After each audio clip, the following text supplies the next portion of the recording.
नमस्कार, मैं शिवानी। आप देख रहे हैं सत्ता एक्सप्रेस न्यूज। आई नजर डालते हैं मध्य प्रदेश से जुड़ी कुछ खास खबरों पर।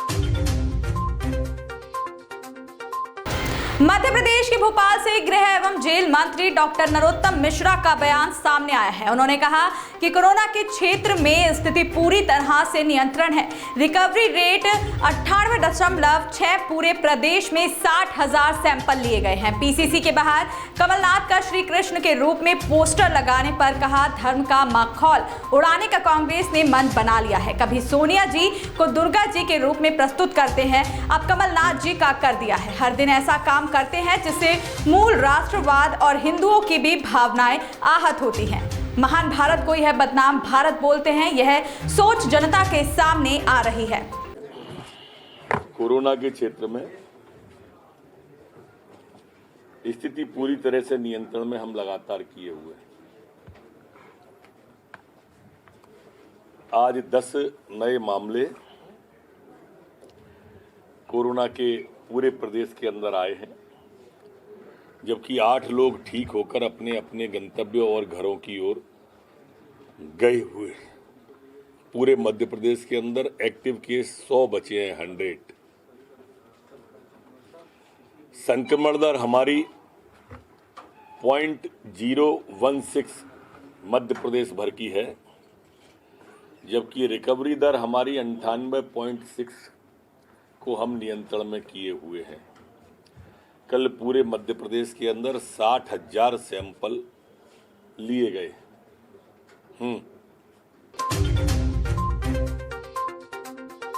मध्य प्रदेश के भोपाल में पुलिस हेडक्वार्टर में western region police coordination committee की मीटिंग आयोजित हुई। इस बार एमपी ने यह बैठक आयोजित की। गृह मंत्री doctor Narottam Mishra virtual meeting में शामिल हुए। गृह मंत्री नरोत्तम मिश्रा ने कहा कि बैठक में विचारों का आदान प्रदान होता है। संगठित अपराध होते हैं, नक्सलवादी जैसी समस्याएं हैं, जहरीली शराब पड़ोसी स्टेट से आने के मामले होते हैं, अवैध शराब की दिशा में भी विचारों का आदान प्रदान होता है। गृह मंत्री ने बताया कि समाज को बांटने वाली ताकतें हैं, उसकी जानकारी भी आदान प्रदान करते हैं। गृह मंत्री ने बताया कि वैचारिक रूप से वहां क्या हो रहा है, हमारे यहाँ क्या हो रहा है, इन सभी मुद्दों पर चर्चा होती है। पुलिस में हो रहे सुधारों का आदान प्रदान होता है, एक दूसरे की योजनाओं को भी साझा करते हैं। क्षेत्र डीजीपीओ की बैठक तिमाही होती है। इस बार मध्य प्रदेश ने होस्ट किया है उसे, और हमारी कुछ विचारों का आदान प्रदान होता है। कुछ संगठित अपराध होते हैं, नक्सलाइट जैसी समस्या होती है, जैसे जहरीली शराब पड़ोस के प्रदेश से ना आ जाए। नक्सल गतिविधियों में हम एक दूसरे से विचार आदान प्रदान करेंगे तो स्वाभाविक रूप से अच्छा रहता है।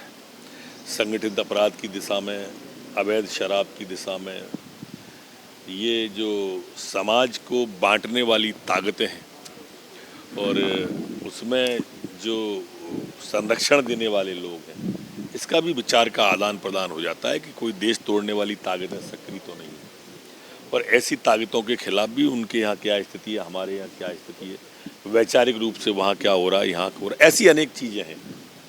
और सुधार जो प्रदेश एक दूसरे लागू करते हैं अपने अपने प्रदेशों में, उन सुधारों का भी आदान प्रदान होता है। जैसे हमने FIR आपके द्वार चालू की, फिर EFI द्वारे की, कैप का सिस्टम किया, करुणा योद्धा जैसी हमारे यहाँ पर नई योजना आई, हमने कांस्टेबल को हेड कांस्टेबल बनाया, हेड कांस्टेबल को ASI बनाया, ASI को SI, SI को TI, TI को SDO। ये जो नए प्रयोग थे, इन विचारों का आदान प्रदान किया। दंगे की साजिश को लेकर इंदौर में जो गिरफ्तार हुआ, मध्य प्रदेश के भोपाल से एक नया मामला सामने आया है। इंदौर में दंगों की साजिश के आरोप में गिरफ्तार आरोपियों का तालिबानी कनेक्शन निकला है। इस पर गृह मंत्री नरोत्तम मिश्रा का बड़ा बयान सामने आया है। बता दें कि आरोपियों के पास से 200 आपत्तिजनक सामग्री, दस्तावेज मिले हैं, पेन ड्राइव मिली है, व्हाट्सएप चैट मिले हैं। पाकिस्तान से ही नहीं बल्कि तालिबान से भी बातचीत के संकेत आए हैं। उसकी जांच हो रही है, वेरीफाई कराया जा रहा है। हमने इंदौर को अलर्ट मोड पर किया है। जैसे भी प्रकरण सामने आएंगे पुलिस आगे की कार्रवाई करेगी, लेकिन जो भी होगा सख्ती के साथ होगा। देशद्रोह बर्दाश्त नहीं किया जाएगा। तालिबानी सोच भी मध्य प्रदेश में बर्दाश्त नहीं होगी। लगभग 200 इस तरह के उसके पास में आपत्तिजनक सामग्री, दस्तावेज मिले। व्हाट्सएप के ग्रुप होते हैं, सीडी होती हैं, पेन ड्राइव होती है, और अकेला वही नहीं है कि पाकिस्तान से ही, एक आध जगह तो तालिबान की बातचीत के भी उसमें संकेत आए, उसको वेरीफाई करा रहे हैं, उसकी जांच करा रहे हैं, लेकिन बहुत गंभीर प्रकार का मामला सामने आया है। इंदौर के अलावा और जगह हो सकते हैं?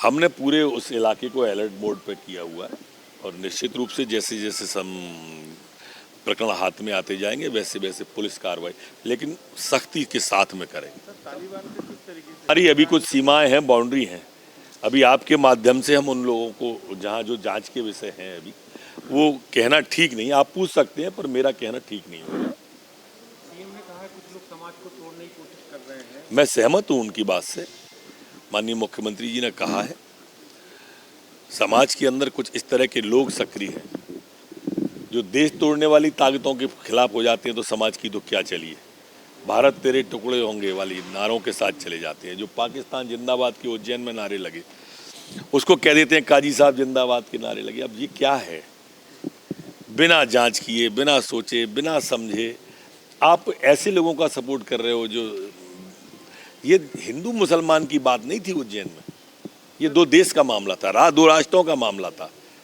ये बर्दाश्त नहीं होगा मध्य प्रदेश में, किसी भी कीमत पे कोई भी तालिबानी सोच बर्दाश्त नहीं होगी।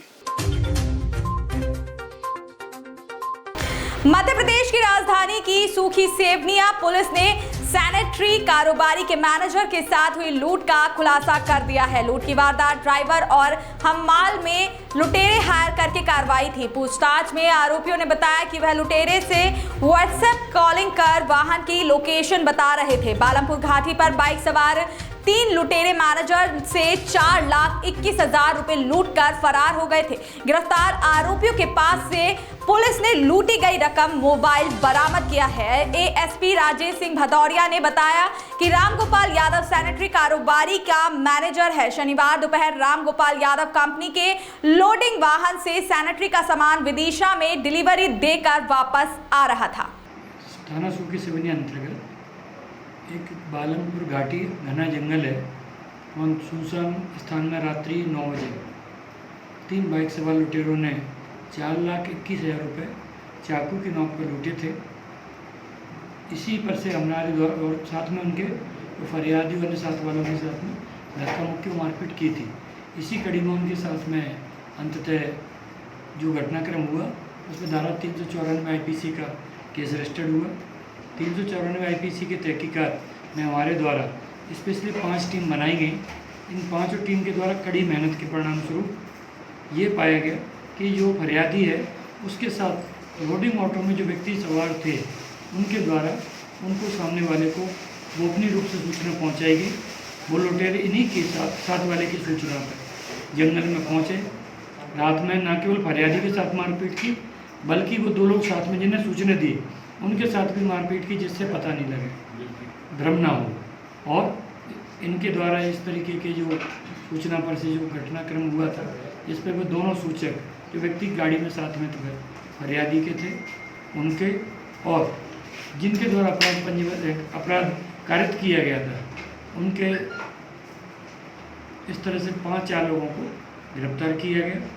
उनके पोजीशन से अभी तक 3,69,000 रुपये, लूटे गए मोबाइल, घटना प्रयुक्त चाकू आदि बरामद कर लिया है।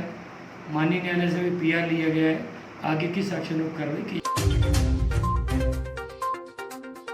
मध्य प्रदेश की राजधानी में लुटेरे बेखौफ हो चुके हैं। दिन दहाड़े 2 बदमाशों ने एक ओला कैब और चालक का मोबाइल फोन लूट लिया है। वारदात को गन पॉइंट पर जान से मारने की धमकी देकर अंजाम दिया गया है।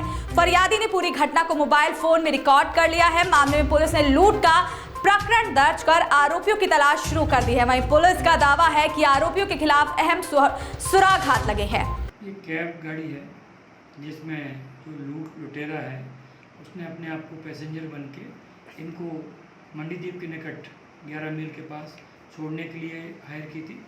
कैब चालक के द्वारा बिना किसी ऑनलाइन बुकिंग के, बिना किसी बुकिंग के लालच में आके इसके द्वारा उनको कैब चालक को 500 रुपये का लालच दिया, जिसमें ये इनको छोड़ने जा रहा था।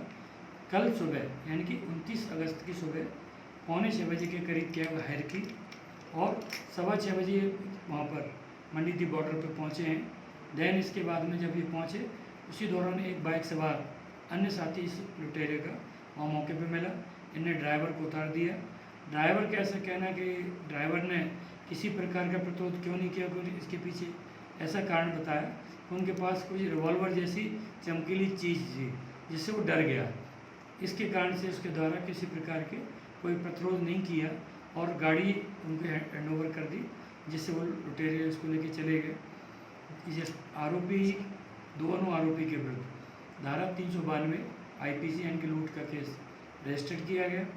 इसमें भी हमारे द्वारा विशेष टीम बनाई गई है। घटना की तहकीकात में आरोपी गण के बारे में महत्वपूर्ण सुराग पुलिस को लग गए हैं।